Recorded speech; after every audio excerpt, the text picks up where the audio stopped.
അസ്സലാമു അലൈക്കും വറഹ്മത്തുള്ളാഹി തആല വബറകാതുഹു. ഗ്ലോബൽ ട്രാൻസ്പോർട്ടേഷൻ വളരെയധികം സജീവമായി കൊണ്ടിരിക്കുന്ന ഒരു കാലത്താണ് നാം ജീവിച്ചു കൊണ്ടിരിക്കുന്നത്. വിശുദ്ധമായ ഹജ്ജിനും ഉംറക്കും മണിക്കൂറുകൾ കൊണ്ട് അവിശുദ്ധ നഗരിയിൽ എത്തിക്കൊണ്ട് വളരെ സൗകര്യപൂർവ്വം വിശുദ്ധ കർമ്മങ്ങൾ നിർവഹിച്ച് മടങ്ങാൻ സാധിക്കുന്ന ഒരു കാലഘട്ടമാണിത്. എന്നാൽ കുറച്ചു കാലങ്ങൾക്ക് മുമ്പ് 1970കളിലൊക്കെ താഴെക്കടൽ മേലെ ആകാശം എന്ന രൂപത്തിൽ മാസങ്ങളോളം കടലിലൂടെ വളരെയധികം പ്രയാസപ്പെട്ട് യാത്ര ചെയ്തുകൊണ്ടായിരുന്നു അന്നത്തെ മലബാറിലും കേരളത്തിലുമുള്ള ഹാജിമാർ ഹജ്ജ് നിർവഹിച്ചിരുന്നത്. അത്തരത്തിലുള്ള മലബാറിൻ്റെ തീരങ്ങളിൽ നിന്ന് ബോംബെയിലേക്കും പിന്നീട് വിശുദ്ധ ഹറമിലേക്കും പോയി 1972-73 കാലഘട്ടങ്ങളിൽ ഹജ്ജ് നിർവഹിച്ച സഹീർ മാഷാണ് ഇന്ന് മാപ്പിള കാസ്റ്റിനോട് കൂടെയുള്ളത്. മാഷിന് ആദ്യമായിട്ട് ഹജ്ജിന് പോകാനുള്ള ഒരു താല്പര്യം, ആഗ്രഹം എവിടെ നിന്നാണ് വരുന്നത്? 1970കളിൽ എന്നൊക്കെ പറയുമ്പോൾ ചുരുക്കം ചില ആളുകൾ മാത്രമേ അതിനൊക്കെ ഈ കപ്പലിലൂടെയൊക്കെ യാത്ര ചെയ്യാൻ ധൈര്യപ്പെടുകയുള്ളൂ. അപ്പോൾ എങ്ങനെയായിരുന്നു ഹജ്ജിനുള്ള തയ്യാറെടുപ്പുകൾ? എങ്ങനെയാണ് മാഷിന് ഹജ്ജിന് പോകാനുള്ള ആഗ്രഹം ഉണ്ടായിരുന്നത്?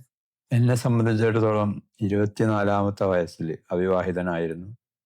ആദ്യമായി ജോലിയിൽ കയറിയ ഉടനെ തികച്ചും ആകസ്മികമായിട്ടാണ് എനിക്ക് ഹജ്ജ് ചെയ്യാനുള്ള ഭാഗ്യം കൈവന്നത്. ഞാൻ പ്രതീക്ഷിക്കാത്ത ഒരു സന്ദർഭത്തിലാണ്. ഹജ്ജ് എന്ന് പറയുമ്പോൾ അത് കുറേ പ്രായമൊക്കെ ആയിട്ട്, കുറേ കാലം കഴിഞ്ഞിട്ട്, കുറേ പണമൊക്കെ ആയി, ഒരു പണക്കാരനൊക്കെ ആയി, പൈസയൊക്കെ ആകുമ്പോൾ ചെയ്യാൻ പറ്റുന്ന അതായിട്ടാണ് ഞാൻ അന്ന് കണ്ടിരുന്നത്. പക്ഷേ നമസ്കരിക്കുമ്പോഴും ഒക്കെ നമ്മൾ ഈ കിബിലക്ക് മുന്നിട്ട് നിസ്കരിക്കുക, കിബില കാണുക, ഹറമിലുള്ള കിബില എന്നൊക്കെ ഉള്ള ഒരു സങ്കല്പം മാത്രമായിരുന്നു എൻ്റെ അടുത്ത് ഉണ്ടായിരുന്നത്. മാത്രമല്ല, മദ്രസകളിലൊക്കെ പഠിക്കുമ്പോൾ ചില സന്ദർഭങ്ങളിൽ ഈ നമ്മളെ ഉസ്താദുമാരൊക്കെ നമുക്ക് പറഞ്ഞു തരും ഇതിനെ സംബന്ധിച്ച്. ആ പറഞ്ഞു തന്ന അറിവ് വെച്ചിട്ട് ഒരു സങ്കല്പം, അത് ഒന്നുകൂടി പറഞ്ഞാൽ നമ്മൾ തസ്ബീഹ് മാലയുടെ ലോക്കറ്റിൽ കൂടി നോക്കുമ്പോൾ വളരെ കൗതുകമായിട്ട് അത് നോക്കുകയും അതിനുള്ളിൽ കൂടെ കാണുന്ന കഴിവ കണ്ട് വളരെയധികം എന്താ പറയേണ്ടത്, സന്തുഷ്ടനായിരുന്നു ഞാൻ. അതിങ്ങനെ ഇടയ്ക്കിടയ്ക്ക് കാണുമ്പോഴൊക്കെ എൻ്റെ മനസ്സിലൊരു ആഗ്രഹം ഉണ്ടാവും, എന്നാണ് അള്ളാഹു എന്നെ അവിടെ എത്തിക്കുക. അത് അന്നത്തെ കാലത്ത് എന്നെ സംബന്ധിച്ചിടത്തോളം ഞാൻ ഹജ്ജിന് പോകുന്നത് തീരെ പ്രതീക്ഷിച്ചിരുന്നില്ല. എന്നാൽ എൻ്റെ അമ്മാവൻ ഒരു അധ്യാപകനായിരുന്നു. അമ്മാവൻ്റെ ഭാര്യ അധ്യാപികയായിരുന്നു.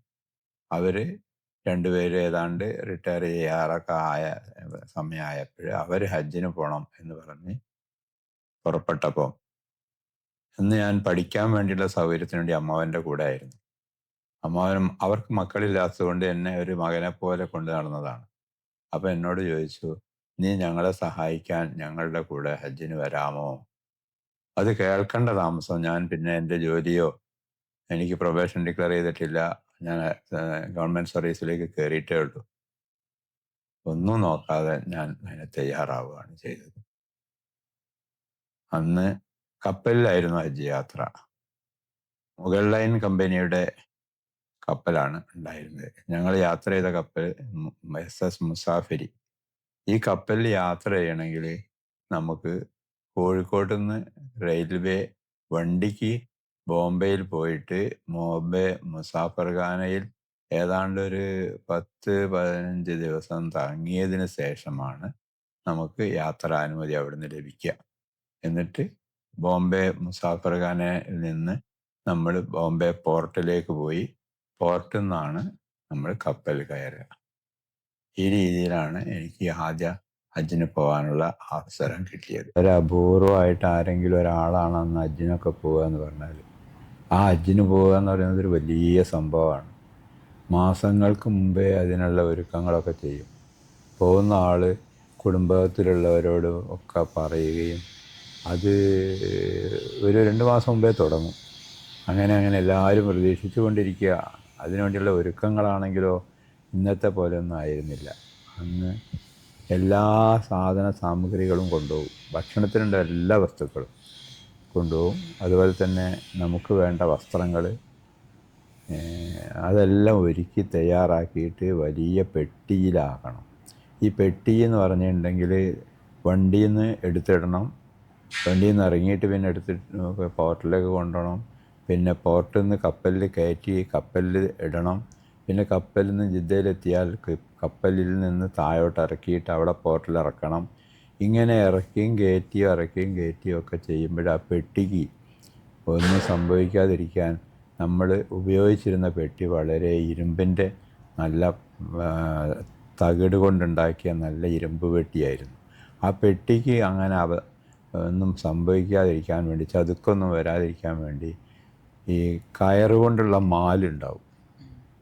നമ്മൾ സാധാരണ ഈ തേങ്ങയൊക്കെ പണ്ട് കാലത്ത് കൊണ്ടുപോയിരുന്നത് മാലിലാണ്. തേങ്ങൻ്റെ നാളികേര കച്ചവടക്കാരൊക്കെ ഉപയോഗിച്ചിരുന്ന മാല് കണ്ടിട്ടുണ്ടാവും. അതുപോലുള്ള ഉറപ്പുള്ള കയറ് കൊണ്ട് ചുറ്റിയിട്ടാണ് ഈ പെട്ടി കെട്ടുക എന്നൊക്കെ പറഞ്ഞാൽ ഒരു സംഭവമാണ്. ആ ദിവസം അതിനായിട്ട് ആളുകളൊക്കെ വന്ന് കെട്ടി റെഡിയാക്കിയിട്ട് ആ പെട്ടിയിലാണ് ഈ സാധനങ്ങൾ മൊത്തം, എല്ലാ സാധനങ്ങളും നമുക്ക് അവിടെ ചെന്നിട്ട് എല്ലാ ഭക്ഷണങ്ങളും ഉണ്ടാക്കത്തക്ക രീതിയിൽ ആഹാരം പാകം ചെയ്യുന്നതിന് വേണ്ട എല്ലാ വസ്തുവകകളും അതിനകത്ത് ഉൾക്കൊള്ളിച്ചിട്ടാണ് പോകുക. അതായത് നമുക്ക് ഒരു 2 മാസം 2.5 മാസം പോയി താമസിച്ച് അവിടെ എല്ലാ കാര്യങ്ങളും ചെയ്ത് നിർവഹിക്കാൻ വേണ്ട സാധനങ്ങളൊക്കെ കൊണ്ടുപോകും. അങ്ങനെയാണ് അത് കെട്ടിക്കൊണ്ടുപോകുക.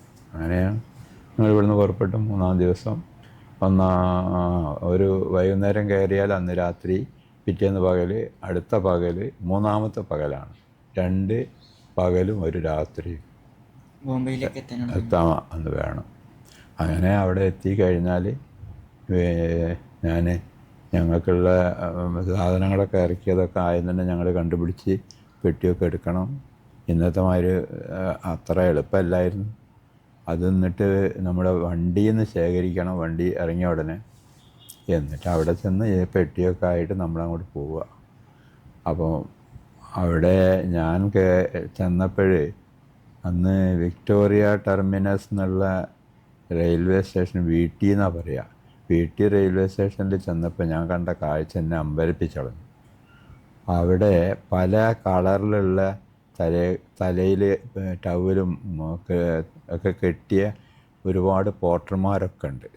ആ പോർട്ടർമാരെക്കാളും കൂടുതൽ നമ്മുടെ ഇന്ത്യ മഹാരാജ്യത്തിൻ്റെ പല ഭാഗത്തു നിന്ന് ജോലി അന്വേഷിച്ച് വന്ന ധാരാളം പേർ കിടന്നുറങ്ങുന്ന ഒരവസ്ഥയിലാണ് ഞങ്ങൾ രാത്രിയാണ് എത്തിയത്.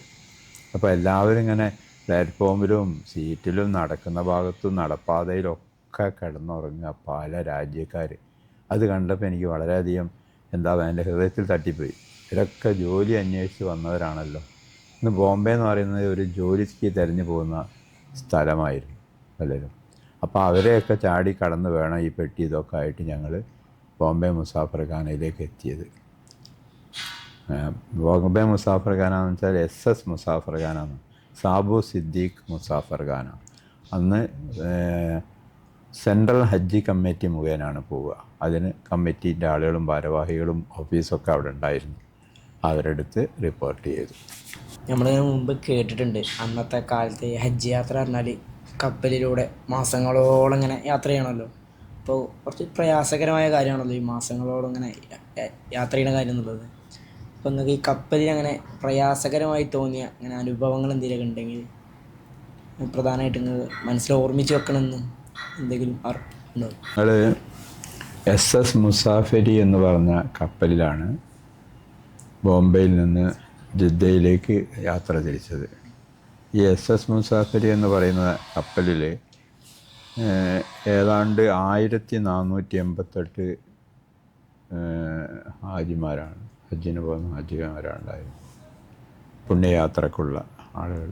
അതാവട്ടെ ഇന്ത്യയുടെ വിവിധ സംസ്ഥാനങ്ങളിൽ നിന്ന്, കാശ്മീർ തൊട്ട് കേരളം വരെ അങ്ങനെയുള്ള മിക്കവാറും സംസ്ഥാനങ്ങളിൽ നിന്നുള്ള ഹാജിമാർ ഈ SS മുസാഫർഖാനിൽ വന്ന് താമസാക്കിയിട്ട് ആണ് ഒരു ഇന്ത്യയുടെ ഒരു കൊച്ചു പതിപ്പ് എന്ന് പറയാം. അങ്ങനെയാണ് ഞങ്ങൾ ബോംബെ മുസാഫർഖാനിൽ നിന്ന് പുറപ്പെടുക. ആ ബോംബെ മുസാഫർഖാനിൽ നിന്ന് പുറപ്പെടുക എന്ന് പറഞ്ഞാൽ തന്നെ അതൊരു വല്ലാത്ത ഒരു അനുഭവമാണ്. കാരണം എന്താണെന്ന് പറഞ്ഞാൽ ഓരോരോ വീട്ടിൽ നിന്നും പ്രായമുള്ള ഉമ്മനെ അല്ലെങ്കിൽ വാപ്പ പ്രായമുള്ള ആളുകളാണ്, 65-70 വയസ്സുള്ള ആളുകളെ ചോട്നേക്കെ ലിയെ എന്നും പറഞ്ഞിട്ടാണ് കൊണ്ടുവരിക. ചോട്നേക്കെ ലിയ എന്നാണ് മുസാഫിർഖാനെ കൊണ്ടുപോയി ആക്കാൻ. എന്നിട്ട് അവരോടൊപ്പം അവർ ജീവിക്കുക. അപ്പം വലിയൊരു പായൊക്കെ വിരിച്ചിട്ട് ഒന്നായിട്ട് അവർ ഭക്ഷണമൊക്കെ ഉണ്ടാക്കി കഴിച്ച് അവിടെ അങ്ങനെ കൂടുക. എന്നിട്ട് അവിടെ നിന്ന് വേണം നമുക്ക് ഈ പാസ്പോർട്ടും രേഖകളൊക്കെ ശരിയാക്കാൻ.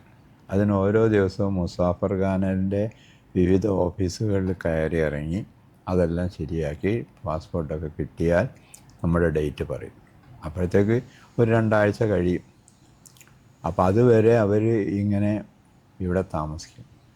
അപ്പോൾ നേരത്തെ വന്നവരൊക്കെ ഇങ്ങനെ താമസിച്ച് അവർ ഡേറ്റ് ആകുമ്പോൾ അവർ പോവും അവിടെ അവരുടെ കപ്പലിൽ. ഞങ്ങളുടെ കപ്പൽ വന്നപ്പോൾ ഇതേപോലെ തന്നെ കുറേ പേരുണ്ട്. അങ്ങനെ 1488 പേര്. അതിൽ ക്ലാസ് തിരിച്ചിട്ടുണ്ട്. ഡെക്ക് ക്ലാസ് ഉണ്ട്, ഫസ്റ്റ് ക്ലാസ് ഉണ്ട്, ഡീലക്സ് ക്ലാസ് ഉണ്ട്. ഡീലക്സ് ക്ലാസ്സിൽ വളരെ പൈസയൊക്കെ കൂടുതൽ ചിലവാക്കിയിട്ട് പോകുന്ന യാത്രക്കാർക്കാണ് അത് കൊടുക്കുക. അതിൽ ഒരു 20 യാത്രക്കാരാണ് ഡീലക്സ്. അത് ഫസ്റ്റ് ഫ്ലോറിലാണ്, ഗ്രൗണ്ട് ഫ്ലോർ. ഇതിൽ താഴെ ഡെക്കിലല്ല, ഡെക്കിൻ്റെ മേലെയാണ് ഈ ഡീലക്സ് ക്ലാസ്സും ഫസ്റ്റ് ക്ലാസ്സും ഒക്കെ. ഡീലക്സ് ക്ലാസ്സിൽ കുറച്ചും കൂടി സൗകര്യം ഉണ്ടാവും. ഒരു മേശയൊക്കെ ഡൈനിങ്ങിന് ഒരു മേശ ഉണ്ടാവും. പിന്നെ വെള്ളം ഉപയോഗിക്കാൻ കിട്ടും, ഉപ്പ് വെള്ളം അല്ലാത്ത വെള്ളം കൊടുക്കും, അങ്ങനെയുള്ള സൗകര്യം. മറ്റുള്ളവർക്കൊക്കെ ഈ മലമൂത്ര വിസർജനം ചെയ്ത് കഴിഞ്ഞാലൊക്കെ വെള്ളമൊക്കെ കുറേ ഉപ്പ് വെള്ളമൊക്കെ ഉപയോഗിക്കേണ്ടി വന്നിട്ടുണ്ട്. ഈ ഫസ്റ്റ് ക്ലാസ്സിലും ഡെക്ക് ക്ലാസ്സിലൊക്കെ ഉള്ളവർ കുറച്ചും കൂടി സൗകര്യം, ഒരു അത്യാവശ്യം ഇരിക്കാനൊക്കെ ഒരു കസേര മേശയൊക്കെ ഉണ്ടാവും. ഈ ഡെക്ക് ക്ലാസ്സിലുള്ളവരെന്ന് പറഞ്ഞാൽ താഴെയാണ്. അവർ ഈ തീവണ്ടിക്കൊക്കെ നമ്മൾ കാണുന്ന 3 ടയറില്ലേ, അതേമാതിരിയുള്ള കിടക്കാനുള്ള സംവിധാനമാണ്. മുകളിൽ 3 പേര്. ഭക്ഷണത്തിൻ്റെ സമയമൊക്കെ വരുമ്പോഴും നമ്മൾ താഴോട്ട് ഇറങ്ങി വരും. അവിടെ തന്നെ നമ്മൾ കിടക്കുന്ന സീറ്റിൽ തന്നെ ഇരിക്കും. അപ്പോഴത്തേക്ക് ഭക്ഷണമൊക്കെ കൊണ്ടുവരും. ഭക്ഷണം രാവിലെ എന്തെങ്കിലും ചായ, ഹലുവ അങ്ങനെയുള്ള സാധനങ്ങളാണ് അവർ കൊണ്ടുവരിക. ചായക്ക് ഒക്കെ പ്രത്യേകം പാലൊക്കെ ഉപയോഗിക്കുന്നതുകൊണ്ട് അതിന് സ്മെല്ലൊന്നും ചിലർക്കൊന്നും പറ്റില്ല.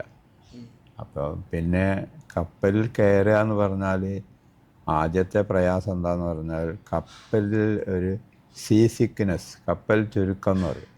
കപ്പലിൽ കയറി കഴിഞ്ഞാൽ 3-ാം ദിവസം മുതൽ 2-ാം ദിവസം മുതൽ തുടങ്ങും.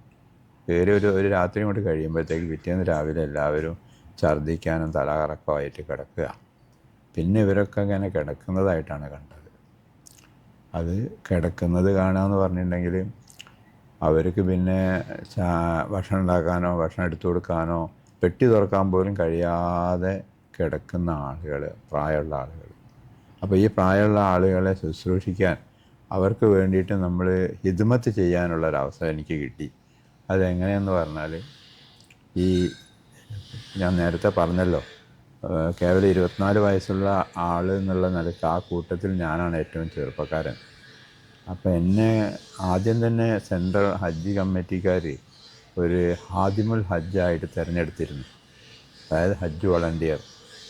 അതുകൊണ്ട് എനിക്ക് ഒരു വളണ്ടിയർ ബാഡ്ജും തന്നു. അപ്പോൾ എന്നോട് പറഞ്ഞു, നിങ്ങളുടെ കൂടെ യാത്ര ചെയ്യുന്ന പ്രായമുള്ള രക്ഷാകർത്താക്കൾ നിങ്ങളുടെ ഒപ്പം അമ്മ പോലുള്ളവരാണ്, അവർക്ക് വേണ്ട എല്ലാ സൗകര്യങ്ങളും ചെയ്തു കൊടുക്കുന്നതിൽ സഹായിക്കണം.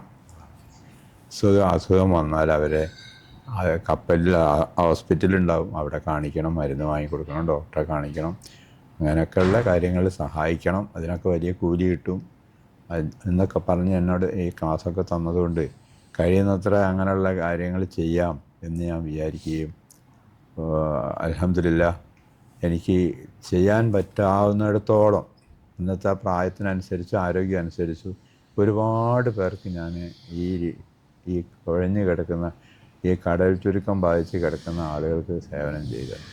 എൻ്റെ കൂടെയുള്ള അമ്മായിക്കും ഏതാണ്ടൊക്കെ അവർക്കും ഈ കടൽ ചുരുക്കം ഉണ്ടായി. അവരും തലകറക്കമായിട്ട് കിടക്കുകയായിരുന്നു. എന്നെ സംബന്ധിച്ചിടത്തോളം ഭാഗ്യത്തിന് അതുണ്ടായില്ല. വളരെ കൗതുകത്തോടു കൂടി ഉത്സാഹത്തോടു കൂടി ഞാൻ ഓടി നടന്ന് ഇങ്ങനെ കിടക്കുന്ന ആളുകൾക്ക് വേണ്ട എല്ലാ സൗകര്യങ്ങളും ചെയ്തു കൊടുക്കുന്നതിൽ വ്യാപൃതനാകുകയാണ് ചെയ്തത്. പ്രത്യേകിച്ച് അവരുടെ ആ പെട്ടി ഒന്ന് തുറക്കണമെങ്കിൽ തന്നെ നല്ല ബുദ്ധിമുട്ടാണ്. അതിൻ്റെ പൂട്ടെടുത്ത് അതിൻ്റെ കയറ് മാറ്റി അതിനകത്തുനിന്ന് പൊടിയരി എടുത്ത് ഒരു കഞ്ഞി ഉണ്ടാക്കണമെങ്കിൽ ഒന്ന് കൊണ്ടുപോയിട്ട് അവരുടെ കപ്പലിൻ്റെ ഒരു പിൻഭാഗത്തായിട്ടുള്ള കൊച്ചിനിയിൽ അല്ലെങ്കിൽ അടുക്കള ഭാഗത്ത് കൊടുക്കണം. അപ്പോൾ ആ കൊടുക്കുമ്പോൾ പെട്ടെന്ന് അവർ സ്റ്റൗവിൽ വെച്ച് പെട്ടെന്ന് ശരിയാക്കി തരും. എന്നിട്ട് തിരിച്ചു കൊണ്ടുവന്നാൽ ഇവർക്ക് കൊടുക്കണമെങ്കിൽ ഇവർക്ക് അതിൽ വേണ്ട പാത്രങ്ങളും സ്പൂണ് അച്ചാറ് ഇങ്ങനെയുള്ള കാര്യങ്ങളൊക്കെ പെട്ടിയിലായിരിക്കും. അത് പെട്ടിയിൽ നമ്മൾ എടുത്ത് അവർക്ക് കൊടുക്കുമ്പോൾ നമുക്ക് അവരിൽ നിന്ന് കിട്ടുന്ന എന്താ പറയുക, അവരുടെ ഒരു ആത്മാർത്ഥമായ ഒരു തേട്ടം, ഒരു അനുഗ്രഹം നമുക്ക് തരിക. മോനെ എൻ്റെ ആയുസ് നീട്ടിത്തരട്ടെ, വലിയ കാര്യമായിപ്പോയിട്ടോ മോൻ തന്നത് എന്നാ പറയുക. അങ്ങനെ ഒരുപാട് ഉമ്മ അപ്പാമാരുടെ ആ അനുഗ്രഹം കേൾക്കാനും അനുഭവിക്കാനുള്ള അവസരം എനിക്കുണ്ടായി എന്നുള്ളത് ഞാൻ വളരെ സന്തുഷ്ടനാണ്. അള്ളാഹുവിൻ്റെ അനുഗ്രഹം കൊണ്ട് അതായിരിക്കാം ഒരുപക്ഷെ നമ്മളിപ്പോഴും അത്യാവശ്യം ഇങ്ങനെയുള്ള കാര്യങ്ങളിലൊക്കെ വ്യാപൃതനായിട്ട് ആരോഗ്യത്തോടെ ജീവിക്കാൻ കഴിയുന്നത് എന്നാണ് ഞാൻ മനസ്സിലാക്കുന്നത്. മാഷിനിപ്പം ഹാദിമുൽ ഹജ്ജ് എന്നുള്ളതിന് പുറമെ മറ്റൊരു സൗഭാഗ്യം കൂടി കിട്ടിയിട്ടുണ്ടല്ലോ, ബാഫഗീതങ്ങളോട് കൂടെ ഒരു ആദ്യത്തെ യാത്രയിൽ തന്നെ കപ്പലിൽ ബാഫഗീതങ്ങളോട് കൂടെ ഹജ്ജ് ചെയ്യാനുള്ള അവസരം ലഭിച്ചു. അപ്പോൾ ബാഫഗീതങ്ങളുമായിട്ടുള്ള അനുഭവങ്ങളും മറ്റൊക്കെ പങ്കുവെക്കാം. ബാഫഗീതങ്ങൾ എന്ന് പറയുന്നത് ഞങ്ങൾ കാണുന്നത് എവിടുന്നാന്ന് പറഞ്ഞാൽ കപ്പലിൽ നിന്നല്ല. കപ്പലിൽ 1200 യാത്രക്കാരുണ്ടെങ്കിലും ബാഫഗീതങ്ങൾ ഞങ്ങളുടെ കൂടെ കപ്പലിലെത്തിയോ ആണോ, ഇനി അഥവാ അവർ നേരത്തെ വന്നിട്ട് ജിദ്ദയിലെത്തിയവരാണോ എന്ന് എനിക്ക് പൂർണ്ണമായിട്ട് അറിവില്ല. ഞങ്ങളുടെ കപ്പൽ ഞങ്ങൾ കണ്ടിട്ടില്ല. അപ്പോൾ എനിക്ക് തോന്നുന്നത് അതിന് മുമ്പത്തെ കപ്പലിലോ മറ്റോ അവിടെ എത്തിയിട്ടുണ്ടാവണം. ഏതായാലും ഞങ്ങളുടെ അന്നൊക്കെ ഈ സൗദിൻ്റെ ഹജ്ജിന് വരുന്ന ആളുകൾക്ക് വേണ്ട എല്ലാ കാര്യങ്ങളും നോക്കുന്നതിന് വേണ്ടി നിയോഗിക്കപ്പെടുന്ന ആളെയാണ് മുത്തവഫ് എന്ന് പറയുക. ഈ മുത്തവഫായിട്ട് കിട്ടിയ ആൾ അബ്ദുറഹ്മാൻ ധൂം എന്ന് പറഞ്ഞ ഒരാളായിരുന്നു. അദ്ദേഹത്തിൻ്റെ ഒരു പ്രത്യേകത എന്താണെന്ന് പറഞ്ഞാൽ, അദ്ദേഹത്തിന് ഒരു ജംറ അയാൾക്ക് അറിയുന്ന ഒരു സ്ഥലത്ത് അയാൾക്കൊരു ജംറ ഉണ്ട്. ആ ജംറ ഉള്ളത് കൊണ്ട് ജംറത്തുൽ ഊല, ജംറത്തുൽ അഖബ, ജംറത്തുൽ ഉസ്ത എന്നൊക്കെ പറയില്ലേ, അതിൽ ജംറത്തുൽ ഊല എന്ന് പറയുന്ന ആ ജംറൻ്റെ അടുത്ത് സ്വന്തമായി സ്ഥലമുള്ള ഒരാളായിരുന്നു. അതുകൊണ്ട് അയാളുടെ ടെൻ്റ് അവിടെ ആയിരുന്നു. അപ്പോൾ ആ ടെൻറ്റിൽ ആയതുകൊണ്ട് കുറച്ച് ദൂരം നടന്നാൽ മതിയല്ലോ ഈ കല്ലെറിയ. അതുകൊണ്ടായിരിക്കണം ബാഫഗീതങ്ങളും കൂട്ടരുമൊക്കെ ആ ടെൻറ്റിനകത്ത് വന്നുപെട്ടത്. ഞങ്ങളും അവിടെ എത്തി. സെയിം ടെൻറ്റിലായിരുന്നു ഞങ്ങൾക്ക് ആശയമില്ല. അപ്പോൾ ബാഫഗീതങ്ങൾ എന്നുള്ള എനിക്ക് അദ്ദേഹത്തിന് എന്ത് ചെയ്തു, ഒരു കയറിൻ്റെ കട്ടിൽ പ്രത്യേകം കൊടുത്തിട്ടുണ്ട്. അത് മുത്തവഫ് പ്രത്യേക സംവിധാനം ചെയ്തതാണ് അദ്ദേഹത്തിന് കിടക്കാനെല്ലാം വേണ്ടി. ഒരു ചെറിയൊരു കോക്കട്ടിൽ എന്ന് പറയും, കയറ് കട്ടിൽ.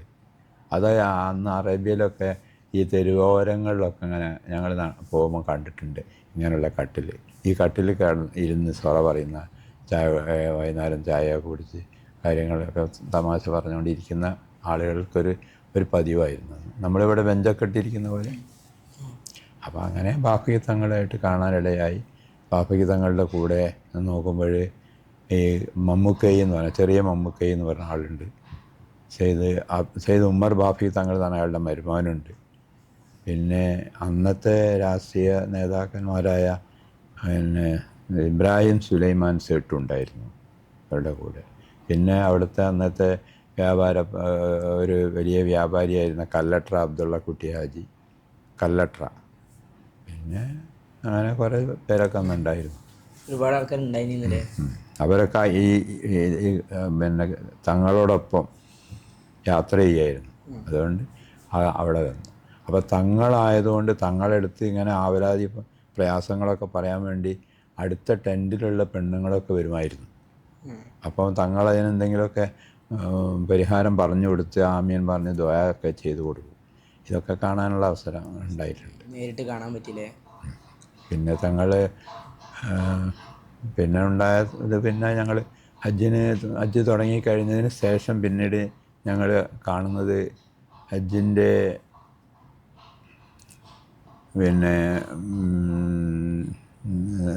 കല്ലേറൊക്കെ കഴിഞ്ഞതിന് ശേഷം മക്കത്തേക്ക് മടങ്ങി ഞങ്ങൾ ആ ഹജ്ജിൻ്റെ യാത്രാക്ഷീണങ്ങൾ, ഹജ്ജിൻ്റെ ചടങ്ങുകളൊക്കെ കഴിയുമ്പോഴുണ്ടാകുന്നൊരു ക്ഷീണം, ആ ക്ഷീണത്തിൽ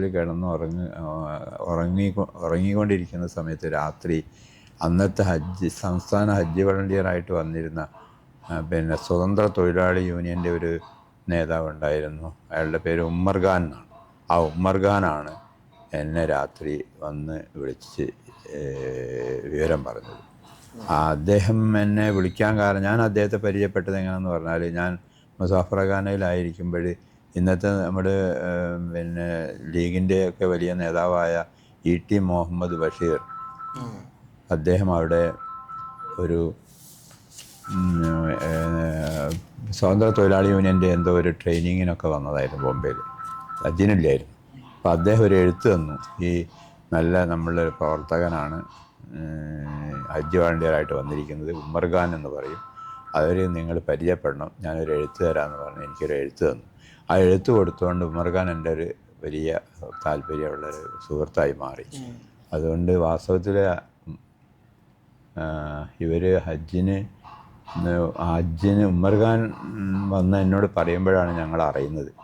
അറിഞ്ഞതിന് ശേഷം പിന്നെ മരിച്ചത് അറിയിക്കാൻ വേണ്ടിയിട്ട് പോകാനും കൂടിയുള്ള ഭാഗ്യമുണ്ടായി. അത്യാവശ്യം അറിയുന്ന മലയാളികളോട് പറയാനും പിന്നെ പോയി മയ്യത്ത് പോയി കാണാനും. അപ്പം ഞാൻ ആ മയ്യത്തുമൊക്കെ പോയി കണ്ട സന്ദർഭത്തിൽ ആ ഒരു ഹജ്ജിൻ്റെ ഒരു റൂമിനകത്ത് ഒരു മയ്യത്ത് കിടത്തിയിട്ടുണ്ട്. ആ മയ്യത്തിന് ചുറ്റും ഈ പറഞ്ഞ പിന്നെ ഞാൻ നേരത്തെ പറഞ്ഞില്ലേ, ഇബ്രാഹിം സുലൈമാൻ സേട്ടു, പിന്നെ ചെറിയ മമ്മൂക്കൈ, പിന്നെ ഉമ്മർ വാഫക്കി തങ്ങൾ, ഇങ്ങനെയുള്ള അദ്ദേഹത്തിൻ്റെ കുടുംബക്കാരും വേണ്ടപ്പെട്ടവരുമാണ് ചുറ്റുമുണ്ടായിരുന്നത്. അപ്പോൾ അതിൽ ഒരു ആളായിട്ട് നമുക്കും ചെന്ന് ആ മയ്യത്ത് കാണാൻ കഴിഞ്ഞു എന്നുള്ളത് അൽഹംദുലില്ലാ. അത് എവിടെ നിന്നാണെങ്കിൽ നമ്മൾ ക്യൂ നിന്ന് എത്രയോ മണിക്കൂറുകൾ കഴിഞ്ഞിട്ട് വേണം.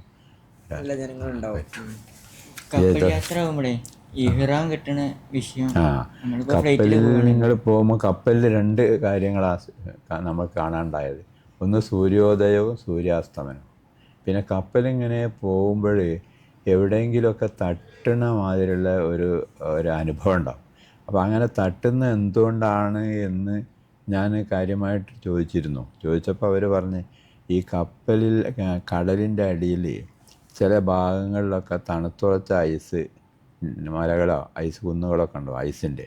അപ്പോൾ അതിനൊക്കെ വന്ന് ചട്ടുമ്പോഴൊക്കെ നിങ്ങൾ പെട്ടെന്ന് ജർക്കിങ് ഉണ്ടാവും. ആ ജർക്കിങ് ഉണ്ടാകുമ്പോൾ പേടിയാവും. അപ്പോൾ അതാണ് വലിയൊരു പേടി. പിന്നെ ഇടയ്ക്ക് കാറ്റുണ്ടാകുന്ന സമയത്ത് നമ്മൾ ഡെക്കിലൊക്കെ ആണെങ്കിൽ നമ്മളെ കയ്യിലുള്ള ചെരുപ്പോ അതിന് മഗ്ഗോ ഒക്കെ ഉണ്ടെങ്കിൽ അതൊക്കെ മാറിപ്പോവും. അങ്ങനെ പലർക്കും ചെരുപ്പും മഗ്ഗോ ഒക്കെ മാറിപ്പോവും. പിന്നെ നമ്മൾ എന്തെങ്കിലും ഡ്രസ്സോ എന്തെങ്കിലും ശരിയായ രീതിയിൽ ഉറപ്പിച്ച് പിടിച്ചിട്ടില്ലെങ്കിൽ നമ്മൾ കയ്യിൽ നിന്ന് അത് മാറിപ്പോവും ഡെക്കിൽ. ആ തണുത്ത കാറ്റും ഇടയ്ക്കിടയ്ക്ക് ഈ കപ്പൽ അങ്ങോട്ടും ഇങ്ങോട്ടും റോൾ ചെയ്യുന്നതും, അത് ചില റഫായ സ്ഥലങ്ങളുണ്ട് കടലിൽ. ആ റഫായ സ്ഥലത്തൂടെ പോകുമ്പോഴാണ് ഈ രീതിയിലുള്ള ഇളക്കം. ആ സമയത്തൊരു ഭയം ഉണ്ടാവും. അപ്പോഴാണ് കപ്പൽ അപകടത്തെ പറ്റിയും അപകടം സംഭവിക്കുകയാണെങ്കിൽ നമ്മൾ കടലിൻ്റെ അടിയിൽ പെട്ടുപോകും, വലിയ തിമിംഗലങ്ങളൊക്കെ വന്ന് വിഴുങ്ങും എന്നൊക്കെയുള്ള തോന്നലൊക്കെ അന്ന് അനുഭവപ്പെട്ടത്. അന്ന് ആ പ്രായത്തിൽ അതൊക്കെ തോന്നി. എന്നാലും പിന്നെ കുറച്ച് കഴിയുമ്പോൾ നല്ല സ്മൂത്തായ കടലുണ്ടാവും. സ്മൂത്തായിട്ട് പോകുന്ന സന്ദർഭം. ഞങ്ങൾക്ക് 9 ദിവസമേ എടുത്തിട്ടുള്ളൂ, മാസങ്ങളൊന്നും എടുത്തിട്ടില്ല. നിങ്ങൾ നേരത്തെ ചോദിച്ചതുപോലെ മാസങ്ങളോളം പോയിരുന്നൊരു കാലം അതിനു മുമ്പ് ഉണ്ടായിരുന്നു. അതായത് പത്തേമാരിയിൽ കയറിയിട്ട്. അപ്പം കോഴിക്കോട് നിന്നൊക്കെ പത്തേമാരി കയറിയാൽ കുറേ അങ്ങോട്ട് പോകുമ്പോൾ ഒരു കാറ്റ് ഇങ്ങോട്ട് വരും. കാറ്റുപായ ഘടിപ്പിച്ച കപ്പലായിരിക്കും. അപ്പം പിന്നെ കുറേ അങ്ങോട്ടും ഇങ്ങോട്ടുമൊക്കെ വെറുതെ യാത്ര ചെയ്ത് സമയം ഒരുപാട് പോകും. അങ്ങനെ എത്തുകയുള്ളൂ. വിചാരിച്ച മാതിരി ഒരു റൂട്ടിൽ കൂടെ സ്മൂത്തായിട്ട് പോകുന്ന പരിപാടി അങ്ങനെയുള്ള പത്തേമാരിക്ക് കിട്ടില്ല. അതേസമയം നമ്മളത് യന്ത്രവൽകൃതമായതുകൊണ്ട് അത് സ്റ്റീമർ പോകുമ്പോൾ പോവുമല്ലോ. ഒരു 300 സ്പീഡൊക്കെ യാത്ര ചെയ്യാൻ 200-300 സ്പീഡിലൊക്കെ പോയിരുന്നത്. അപ്പോൾ ആ കപ്പലിന് ഒരു നിശ്ചിത സമയം കൊണ്ട് കാറ്റും കോടൊന്നും ഇല്ലെങ്കിൽ, യാദൃശ്ചികമായിട്ടുള്ള കാറ്റും കോടൊക്കെ ഉണ്ടെങ്കിൽ 1-2 ദിവസം കൂടും, അല്ലെങ്കിൽ ഒരു 8-9 ദിവസം കൊണ്ട് അവിടെ എത്തും. ഞങ്ങളത് 8 ദിവസം കഴിയുമ്പോൾ ആദ്യത്തെ 9ാമത്തെ ദിവസം ഞങ്ങൾ കപ്പൽ ഇറങ്ങിയിരിക്കുന്നത്. നിങ്ങൾ നിലവിലെ സാഹചര്യത്തിൽ ഇപ്പോൾ ഫ്ലൈറ്റ് പോകുന്ന കാലത്തിൽ കേരളത്തിലുള്ള ആളുകളൊക്കെ സാധാരണ എലംലെമിൽ വെച്ചിട്ടാണല്ലോ ഇഹ്റാം ചെയ്യല്. നിങ്ങൾ അന്ന് കപ്പലിൽ പോയ സമയത്ത് എലമിൽ വെച്ചിട്ട് തന്നെയാണോ അതോ ഇഹ്റാമിൽ എന്തേ വ്യത്യാസം ഉണ്ടായിരുന്നു? ഇല്ല, അത് എത്തുമ്പോഴേ നമുക്ക് ഇഹ്റാം കെട്ടാനുള്ള ഒരു സൈറൻ ഉണ്ടാവും. ആ സൈറന്റെ മുമ്പേ തന്നെ നമ്മുടെ കൂടെയൊക്കെ ഉസ്താദന്മാർ നമുക്ക് ക്ലാസ്സൊക്കെ തരും. ആ ക്ലാസ് തരുന്ന കൂട്ടത്തിൽ നിങ്ങൾ ഇന്ന സമയത്തേക്ക് റെഡി ആയിരിക്കണം എന്ന് പറയും. പിന്നെ ഞാൻ പറഞ്ഞല്ലോ, ഞങ്ങളൊക്കെ വളണ്ടിയർ ആയതുകൊണ്ട് ഞങ്ങളാണ് ആ കാര്യങ്ങളൊക്കെ കപ്പലിൽ അനൗൺസ് ചെയ്യുക. അന്ന് മൈക്കിൽ അനൗൺസ് ചെയ്ത് കൊടുക്കും. അവർ ഹിന്ദിയിലോ അല്ലെങ്കിൽ ഉറുദുവിലോ ആയിരിക്കും പറഞ്ഞു കൊടുക്കുക. അത് അവർക്ക് മനസ്സിലാകാത്ത മലയാളികൾ ഉണ്ടാവും. അവർക്ക് നമ്മൾ മലയാളത്തിൽ പറഞ്ഞു കൊടുക്കുക. നാളെയാണ് എല്ലാം കടന്നു പോകുന്നത്, അതുകൊണ്ട് എല്ലാം റെഡിയാക്കി വെക്കുക.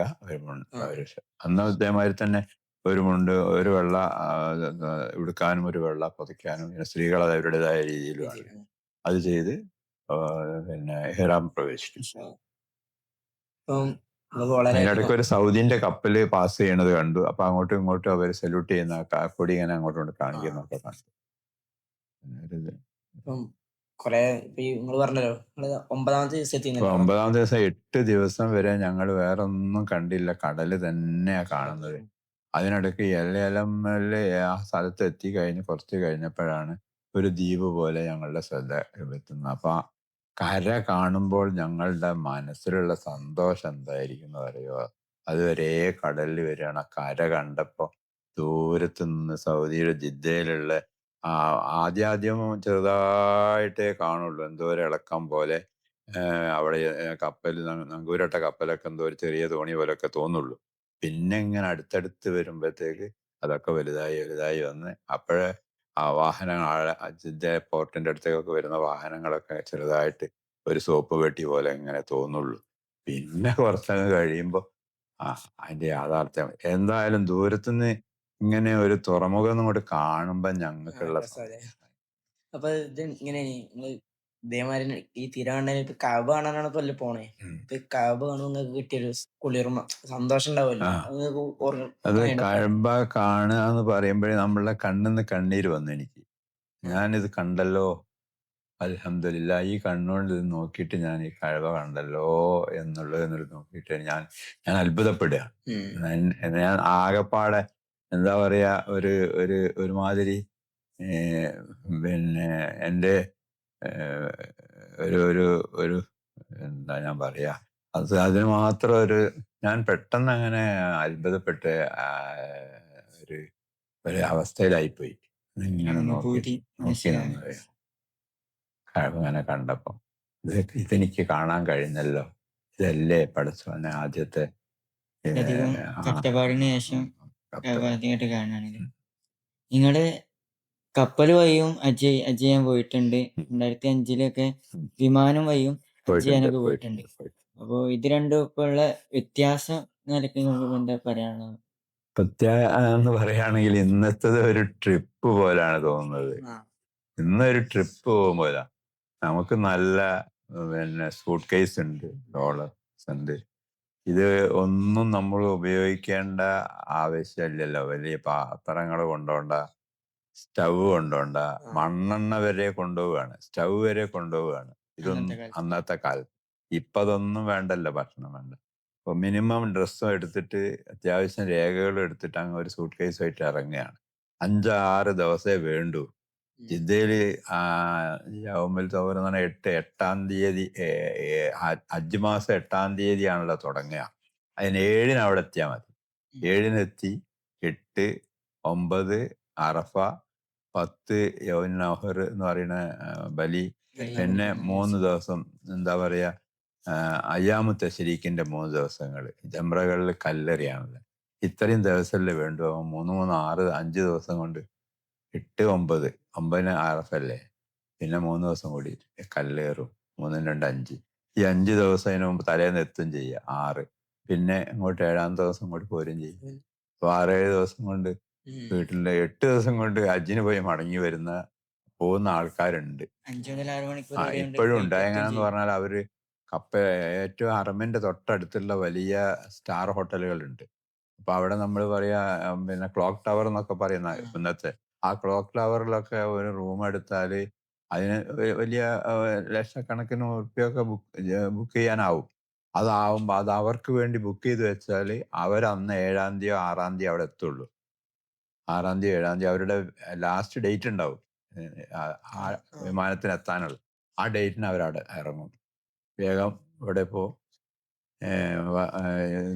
ഹജ്ജിൻ്റെ കർമ്മങ്ങളൊക്കെ ചെയ്യാൻ വേണ്ടി വേഗം തവാഫ് ചെയ്യുകയൊക്കെ ചെയ്ത് ഹജ്ജിലേക്ക് പ്രവേശിക്കുക.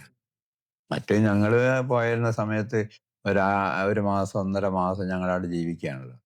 എല്ലാം കൊണ്ടുപോയില്ലേ.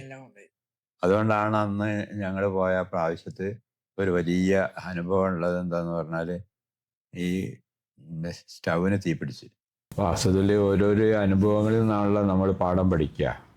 ആദ്യം ഞങ്ങൾ ഹജ്ജിന് പോയ സമയത്ത് ഭക്ഷണം പാകം ചെയ്യാനുള്ള സർവ്വവിധ സാധനങ്ങൾ മണ്ണെണ്ണ വരെ കൊണ്ടുപോയി എന്ന് പറഞ്ഞ രീതിയിലാണ്. അപ്പോൾ അങ്ങനെ കൊണ്ടുപോയി ഇതൊക്കെ ചെയ്യുമ്പോൾ ഭക്ഷണം പാകം ചെയ്യുമ്പോഴൊക്കെ ആളുകൾ വളരെ കുറവായിരുന്നു ഹജ്ജിനൊക്കെ. പിന്നീട് 20 ലക്ഷത്തിൻ്റെയും 17 ലക്ഷത്തിൻ്റെ ഒക്കെ ആളുകളുടെ ഹജ്ജാണ് നടന്നത്. 2025 എത്രയാണ് കഴിഞ്ഞ കൊല്ലം 20 ലക്ഷത്തിലധികം ആളുകൾ. അപ്പം ഇങ്ങനെ നമ്മൾ ഹജ്ജിൻ്റെ ആളുകളുടെ എണ്ണം കൂടിയപ്പോൾ ഇങ്ങനെയുള്ള ഈ ടെൻറ്റുകളിൽ ഈ ഭക്ഷണം പാകം ചെയ്യുന്നത് തന്നെ അങ്ങ് നിരോധിച്ചു കളഞ്ഞു. അതിനുള്ള കാരണം ഒരു തമ്പിന് തീപിടിച്ചൊരു സംഭവം ഉണ്ടായി. അതായത് എനിക്ക് എൻ്റെ ഓർമ്മ 1997 അന്ന് ഞാൻ ഒരു സ്റ്റേറ്റ് വളണ്ടിയറായിട്ട് പോയ രണ്ടാമത്തെ സ്റ്റേറ്റ് വളണ്ടിയറായിട്ട് പോയ സമയത്ത് ഞങ്ങൾ വളണ്ടിയർമാരെന്നുള്ള നിലയ്ക്ക് ഞങ്ങളുണ്ട്. ഇവരെ കൂടെയൊക്കെ സഹായിക്കണം. രാവിലെ ഞങ്ങളുടെ ജോലി എന്താണെന്ന് പറഞ്ഞാൽ ഹാജിമാരുടെ താമസ സ്ഥലത്തൊക്കെ പോയി കുശലങ്ങൾ ചോദിക്കുക. കറണ്ട് ഉണ്ടോ, വേറെ എന്തെങ്കിലും ബുദ്ധിമുട്ടുണ്ടോ, വെള്ളമൊക്കെ കിട്ടുന്നില്ലേ, എന്താ പ്രയാസം ഉണ്ടോ എന്നൊക്കെ ചോദിച്ച് കുറേ വീടുകൾ അവർ താമസിക്കുന്ന ഫ്ലാറ്റുകളിലൊക്കെ പോയിട്ട് ഒക്കെയാണ് ഞങ്ങൾ ശേഖരിക്കുക. അപ്പോൾ എന്തെങ്കിലും ആരെയും കാണാതായാലും അവരെ കണ്ടുപിടിച്ച് കൊടുക്കുക. പിന്നെ ആരെങ്കിലും ആശുപത്രിയിൽ പോകണമെങ്കിൽ അതിനുള്ള ഏർപ്പാടാക്കുക. അതൊക്കെ ആയിരുന്നു ജോലി. അങ്ങനെ ഞങ്ങൾ ഒരു മീനായിൽ തങ്ങുമ്പോഴാണ്, അറഫ കഴിഞ്ഞിട്ടില്ല. അപ്പോൾ അതിൻ്റെ തലേ ദിവസം ഞങ്ങളവിടെ അങ്ങനെ വന്ന സമയത്ത് പെട്ടെന്ന് ദൂരത്തുനിന്നൊരു പുക അങ്ങനെ വരുന്നത് കാണുന്നുണ്ട്. അപ്പോൾ ആരോ പറഞ്ഞ് ആകിലാകാം. അപ്പോൾ അന്നത്തെ ഭാഷയിൽ പറഞ്ഞാൽ, അപ്പോൾ ഞങ്ങൾ ടെൻറ്റിനുള്ളിൽ നിന്ന് അങ്ങോട്ടും ഇങ്ങോട്ടുമൊക്കെ ചിലർ ഓതിക്കൊണ്ടിരിക്കുന്നുണ്ട്, ചിലർ നിസ്കരിക്കുന്നുണ്ട്. അങ്ങനെയൊക്കെയുള്ള ഓരോരോ ഏർപ്പെട്ടവരാണ്. ഈ സമയത്താണ് ഒരു ഉച്ച സമയത്താണ് ദൂരത്തുനിന്ന്. അപ്പം ഞങ്ങളത് എത്ര ഒരു മൈൻഡ് ചെയ്തില്ല. കാരണം എത്രയോ ദൂരത്തല്ല, അതിവിടെ എത്താൻ എത്രയോ കഴിയണ്ടേ എന്ന് വിചാരിച്ചു. പക്ഷേ കുറച്ചങ്ങോട്ട് കഴിയുമ്പോഴത്തേക്ക് കണ്ടിട്ടുണ്ടെങ്കിൽ അത് പുക ഇങ്ങനെ അടുത്തടുത്ത് വരുന്ന പോലെ.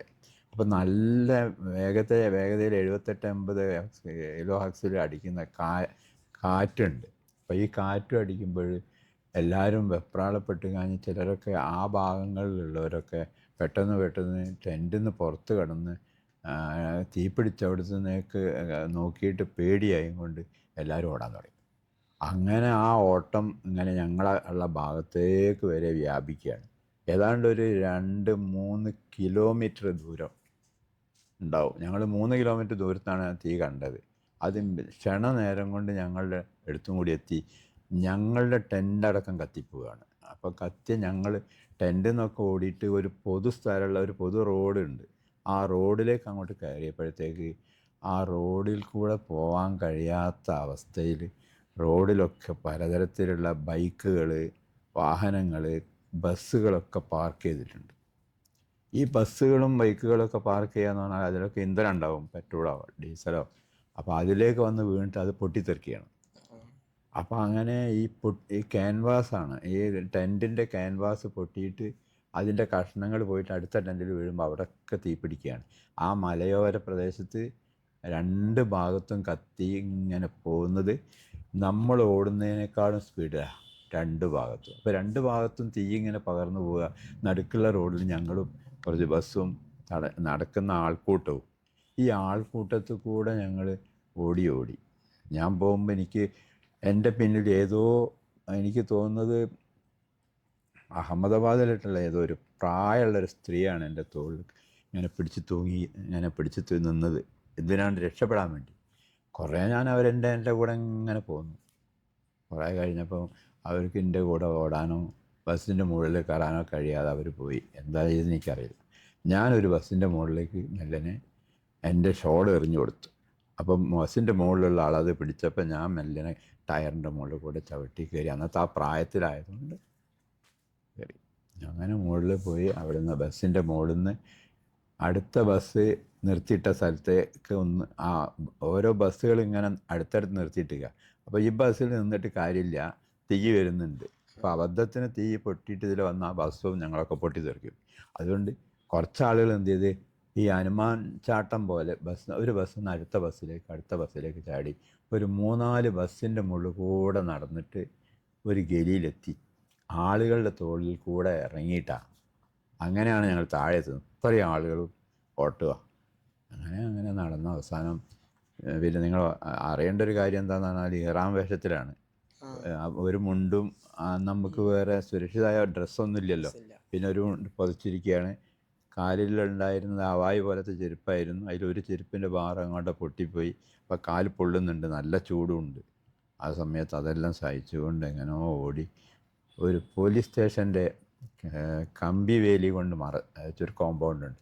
ആ കോമ്പൗണ്ടിൻ്റെ അപ്പുറത്തേക്ക് ചാടി അവിടെ പോയി ചെന്ന് നോക്കുമ്പോൾ അവിടെ കുറച്ച് പേരൊക്കെ ഈ ഹജ്ജിന് അടുത്ത ഗൾഫ് രാജ്യങ്ങളിൽ നിന്നൊക്കെ വന്ന കുറച്ച് ആൾക്കാർ ഒക്കെ ഉണ്ട് അവിടെ. അങ്ങനെ ഇരുന്ന് പിന്നെ വെള്ളവും ജ്യൂസും ഒക്കെ കുടിക്കുന്നു. അതൊക്കെ ഞങ്ങൾക്ക് കൊണ്ടു തന്ന് ഞങ്ങളെ സമാധാനിപ്പിച്ചു. അപ്പം ഞങ്ങളിൽ കൂടെയുള്ള ഒരാൾക്ക് കാല് പൊള്ളി. പിന്നെ അയാളെ ആശുപത്രിയിൽ അതാണ് പറയുന്നത്. അത് കഴിഞ്ഞ് ഞങ്ങൾ കുറച്ച് നേരം നോക്കുമ്പോഴിങ്ങനെ കണ്ടിങ്ങനെ വണ്ടി ഇങ്ങനെ പിന്നെ ആംബുലൻസ് ഇങ്ങനെ ആളുകളെയും കൊണ്ടുപോവുക. അപ്പോൾ ആളുകളല്ല കൊണ്ടുപോകണത്, കത്തിക്കരിഞ്ഞ ബോഡിയാണ്. അത് ശവലോണ്ട് ഇങ്ങനെ തോണ്ടി എടുത്തിട്ടിട്ടാണ് കൊണ്ടുപോകണത്. കൊണ്ടുപോയിട്ട് ഓരോരോ ഇതിനും ഓരോ പിന്നെ ടാഗ് എഴുതിയിട്ട് നമ്പർ ഇട്ട് കഴിഞ്ഞ് പോസ്റ്റ്മോർട്ടം കഴിയാൻ വേണ്ടി റെഡിയാക്കി വെക്കുമ്പോൾ അതിനുള്ളിൽ കൊണ്ട് വെച്ചിരിക്കുക. അപ്പോൾ ഞങ്ങൾ എന്നിട്ട് കാണാൻ വേണ്ടി പോയിട്ട് ഹോസ്പിറ്റലിൽ നിന്ന് അവരിങ്ങനെ തുറന്ന് കാണിക്കുമ്പോഴുള്ള ഭീകരരൂപൻ്റെ മനസ്സിലിപ്പോഴും ഉണ്ട്. മുട്ടുകാലൊക്കെ ഇങ്ങനെ മടങ്ങിക്കിടക്കുന്ന ആളുകളുടെ മുഖമൊക്കെ കത്തിപ്പോയിട്ട് ഈ എല്ല് മാത്രം ഇങ്ങനെ കാണുന്നത്. അത് വല്ലാത്ത രൂപമാണ്. അങ്ങനെ ആയ ഒരു 300 ആളുകൾ ആ ടെൻറ്റുകളിലായിട്ട് മരിച്ചു പോയിട്ടുണ്ട്. അപ്പോൾ ഞങ്ങൾ ടെൻറ്റ് നിന്ന സ്ഥലം ഒന്ന് കാണാൻ വേണ്ടി ഞങ്ങൾ പോയി. അപ്പോൾ ഞങ്ങൾ എൻ്റെ കൂടെ ഉണ്ടായിരുന്ന ആളുടെ മുസാബും കാര്യങ്ങളൊക്കെ കത്തിക്കരിഞ്ഞു, അതിന് കിട്ടിയില്ല. അപ്പോൾ അതിൽ നിന്നൊക്കെ ഞങ്ങൾ രക്ഷപ്പെട്ട് പോകുന്നത് എന്തോ ഭാഗ്യത്തിനാണ്. അങ്ങനെ ഭാഗ്യത്തിന് രക്ഷപ്പെട്ട് അങ്ങനെ ഒരു സംഭവം ഉണ്ടായി. ഞാൻ പറയാൻ കാരണം അങ്ങനെ ഉള്ളത് കൊണ്ടാണ് പിന്നീട് നമ്മൾ എന്ത് ചെയ്തത്, പിന്നെ തീപിടിക്കാത്ത ടെൻറ്റുകളായത്. പിന്നെ മണ്ണെണ്ണ ഭക്ഷണ സാധനങ്ങൾ ഒന്നും ടെൻറ്റ് കൊണ്ടുപോകണ്ട. അവർ കോമൺ ആയിട്ട് മുത്തവഫുമാർ ഭക്ഷണം ഉണ്ടാക്കിയിട്ട് കൊണ്ടുതരും. മീനായാലും അറഫയിലൊക്കെ ഉള്ള 2-3 ദിവസങ്ങളിൽ അവർ ഭക്ഷണം, നമ്മൾ സ്വന്തം ഭക്ഷണം ഉണ്ടാക്കാനൊന്നും സമ്മതിക്കാതായത് മാറ്റങ്ങളൊക്കെ വന്നതാണ്. ഇപ്പം പെർമനൻ്റായിട്ട് പിന്നെ എന്താണ് ഫയർ പ്രൂഫായിട്ടുള്ള റൂഫോട് കൂടിയതാണ് അപ്പോൾ അവിടെ ഉള്ള ടെൻറ്റും കാര്യങ്ങളും. പിന്നെ ആവശ്യത്തിന് പൈപ്പ്, വെള്ളം, എല്ലാ സൗകര്യങ്ങളും അവിടെ ഉണ്ട്. ഒരു ബുദ്ധിമുട്ടുമില്ല. എത്ര ആൾ വന്നാലും ഒരു ബുദ്ധിമുട്ടും ഇല്ലാത്ത രീതിയിൽ. പിന്നെ എറിയുന്ന സ്ഥലത്ത് അതേമാതിരി ഒരു അനുഭവം ഉണ്ടായി. പിന്നീട് പോയ സമയത്ത് ഒരിക്കൽ കുറേ പേര് ഞങ്ങൾ അറഫേന്ന് പിന്നെ ഇതാഹിൻ്റെ തവാഫ് ചെയ്യാൻ ഇതാഹിൻ്റെ തവാഫുൽ ഇഫാദ, ഹജ്ജിൻ്റെ തവാഫാണ് തവാഫുൽ ഇഫാദ ചെയ്ത് കഴിഞ്ഞ് മക്കത്ത് ഒരു ഹോട്ടലിൽ നിന്ന് ഭക്ഷണം കഴിച്ചിരിക്കുന്ന സമയത്താണ് ആരോ പറഞ്ഞ് അവിടെ കുറേ പേര് മരിച്ചിട്ടുണ്ട്. പിന്നെ എന്താ സ്റ്റാമ്പേഡ് ഉണ്ടായിട്ടുണ്ട്. പെട്ടെന്ന് ന്യൂസ് വന്നു. അപ്പം നോക്കുമ്പോൾ അന്ന് ടി വിയൊക്കെ ഉണ്ട്. അന്ന് ടി വിയിൽ അവിടെ നിന്ന് വിവരങ്ങൾ അറിഞ്ഞു നോക്കുമ്പോൾ കുറേ ഇന്തോനേഷ്യക്കാർ കുറേ ചെറുപ്പക്കാരികളായ പിന്നെ കോളേജിൽ പഠിക്കുന്ന പ്രായമുള്ള കുട്ടികൾ വരെ ആൾ വരും. എന്തിനാണ് വരുന്നതെന്ന് പറഞ്ഞാൽ അവർക്ക് കല്യാണം കഴിക്കുന്നതിൻ്റെ മുമ്പ് ഹജ്ജ് ചെയ്താൽ അതൊരു ക്വാളിഫിക്കേഷനാണ്. അങ്ങനെ ഹജ്ജുമ്മമാരായാൽ നേരത്തെ വിവാഹ കമ്പോളത്തിൽ അവർക്ക് കൂടുതൽ ഒരു സ്ഥാനം കിട്ടും.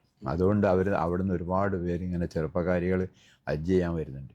അവരാവട്ടെ സ്വമേധയാ വളരെ എന്താ പറയുക പാവങ്ങളായിട്ടാണ്. അപ്പോൾ അങ്ങനെ ഒരു ജാഗ്രത ഒന്നും ഉണ്ടാവില്ല. വലിയ ആഫ്രിക്കക്കാരമാതിരി മറ്റ് യൂറോപ്യൻ രാജ്യക്കാരമാതിരിയൊക്കെ ഉള്ള ആചാര ബാഹുക്കളും അല്ല, ഒരു പാവങ്ങളായിട്ട് ഇങ്ങനെ ഒന്നിച്ച് ഇങ്ങനെ നടന്നു പോകുന്നവരാണ്. അവരെയാണ് ചവിട്ടി ഇത് ചവിട്ടുക എന്ന് പറഞ്ഞാൽ ആരെങ്കിലും ഒന്ന് മടങ്ങി വീണ് പോയാൽ ആ ആളെ മേലെ കൂടെ ബാക്കിയുള്ളവർ പോകും. ആര് തിരക്കിനിടയിൽ ഒന്നും നോക്കൂല. അപ്പം ഇങ്ങനെയുള്ള കുറച്ച് ഒരു ഗ്രൂപ്പ് ഓഫ് കുട്ടികളുടെ ആളുകളുടെ ചെറുപ്പക്കാരികളുടെ മേലെ കൂടെ നടന്ന് അവരാണ് മരണത്തിൽപ്പെട്ടത്. 133 ആൾ, 330 ആൾ അതും മരിച്ചിട്ടുണ്ട്.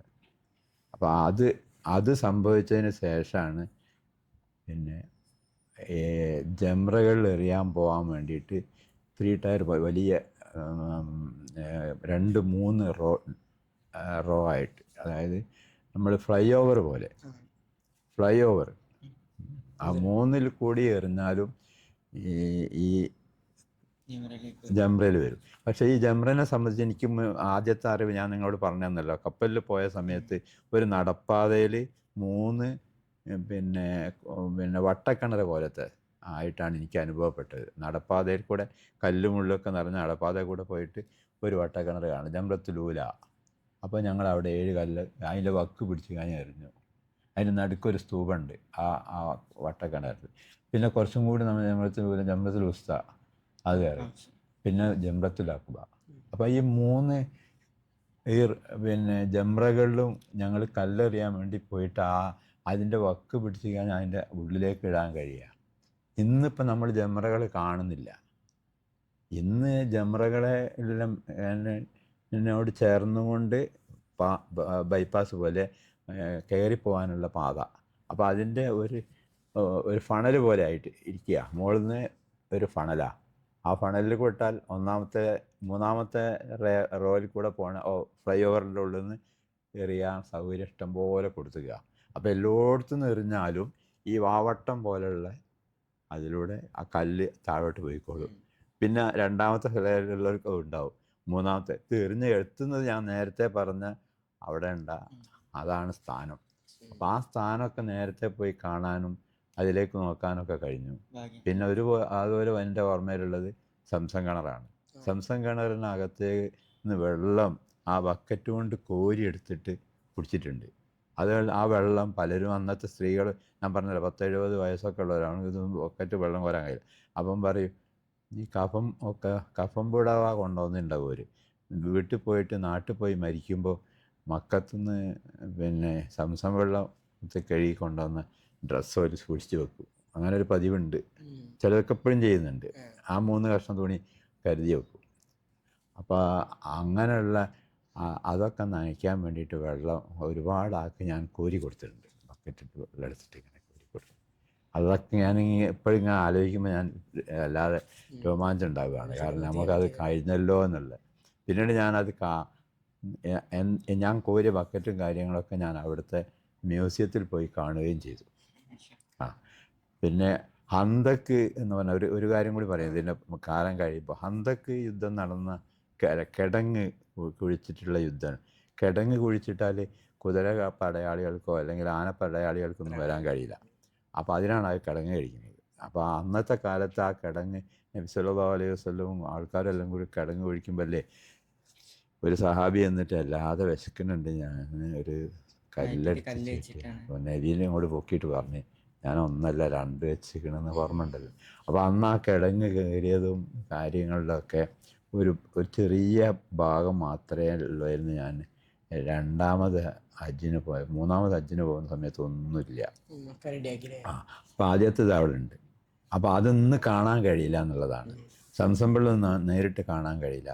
നമ്മൾ ഈ പറഞ്ഞ ജംറകൾ എന്താണെന്നുള്ളത് നമുക്കിപ്പോൾ ആദ്യത്തെ രൂപപ്പോൾ കിട്ടൂല. ആ രീതിയിലേക്കെല്ലാം വികസനം കൊണ്ട് വന്നുപോയി. അതുകൊണ്ട് ഞാൻ നേരത്തെ പറഞ്ഞ പോലെ വരിക, അറമ്മിൽ പോവുക, തവാഫ് ചെയ്യുക, വന്നിട്ട് അവിടെ വെച്ചിട്ടുള്ള അതിൽ നിന്ന് ഒരു ഗ്ലാസ്സിൽ തണുത്ത വെള്ളം, സംസം വെള്ളം തണുത്ത ഉണ്ടാവും, കുടിക്കാൻ പറ്റുന്ന പാകത്തിലുണ്ടാവും, അതെടുത്ത് കുടിക്കുക. അപ്പോൾ ആരും ഈ കിണറും കാണുന്നില്ല, വെള്ളം അതവിടെ റെഡിമെയ്ഡായിട്ട് വെച്ചിരിക്കും. അപ്പോൾ ആ ഒരു റെഡിമെയ്ഡായിട്ടുള്ള രീതിയിലുള്ള ഒരു കർമ്മങ്ങളാണ് അവിടെ കാണുക. ആദ്യത്തെ ആ ത്യാഗം സഹിച്ചുകൊണ്ട് കാണുന്ന രീതിയിലും ചെയ്യുന്ന രീതിയിലും ഒക്കെ ആകുമ്പോൾ ഈ ചരിത്രം ഉണ്ടല്ലോ, ഇബ്രാഹിം നബി, ഇസ്മായിൽ നബി, പിന്നെ ഹാജറ, ഇവരുടെയൊക്കെ ചരിത്രം ഇറങ്ങുന്ന ഭൂമിയിൽ ആ സംഭവങ്ങളൊക്കെ അയവിറക്കിക്കൊണ്ട് ചെയ്യുമ്പോൾ അതിനുണ്ടാകുന്ന ഹജ്ജിൻ്റേതായ ഒരു അനുഭൂതി ഉണ്ട്. ആ അനുഭൂതി ഇന്ന് അതുപോലെ ലഭിക്കണമെങ്കിൽ നമ്മൾ ആ കാര്യങ്ങളൊക്കെ മനസ്സിലാക്കിക്കൊണ്ട് നമ്മളുടെ ഭാവനയിൽ അതെല്ലാം കണ്ടുകൊണ്ട് ഹജ്ജ് ചെയ്യണം. അത് അന്ന് പോയവർക്കൊക്കെ അതിൻ്റേതായ ഒരു കൂടുതലൊരിത് കിട്ടും. ഇന്ന് പോകുന്നവരത് ആ ഭാവനയിൽ അതെല്ലാം കണ്ടുകൊണ്ട് ആ രീതിയിൽ ചടങ്ങുകളൊക്കെ നിർവഹിച്ച് പോരുകയും ചെയ്യും. ഇൻഷാ അല്ലാ. അപ്പോൾ ഇതൊക്കെയാണ് നമുക്കൊന്നും അനുഭവിക്കാൻ കഴിയാത്ത ഒരു ഹജ്ജിനെ അനുഭവിച്ചറിഞ്ഞ വ്യക്തിയാണ് സഹീർ മാഷി. ആ അനുഭവം നമുക്ക് അനുഭവിക്കാൻ അറിയാൻ കഴിഞ്ഞിട്ടില്ലെങ്കിലും മാഷിന്റെ അനുഭവത്തിലൂടെ നമുക്ക് എല്ലാവർക്കും അത് ലഭിച്ചെന്ന് മനസ്സിലാക്കുകയാണ്. ഇൻഷാ അല്ലാ ഇതുപോലുള്ള എപ്പിസോഡുകൾ വീണ്ടും കാണാം.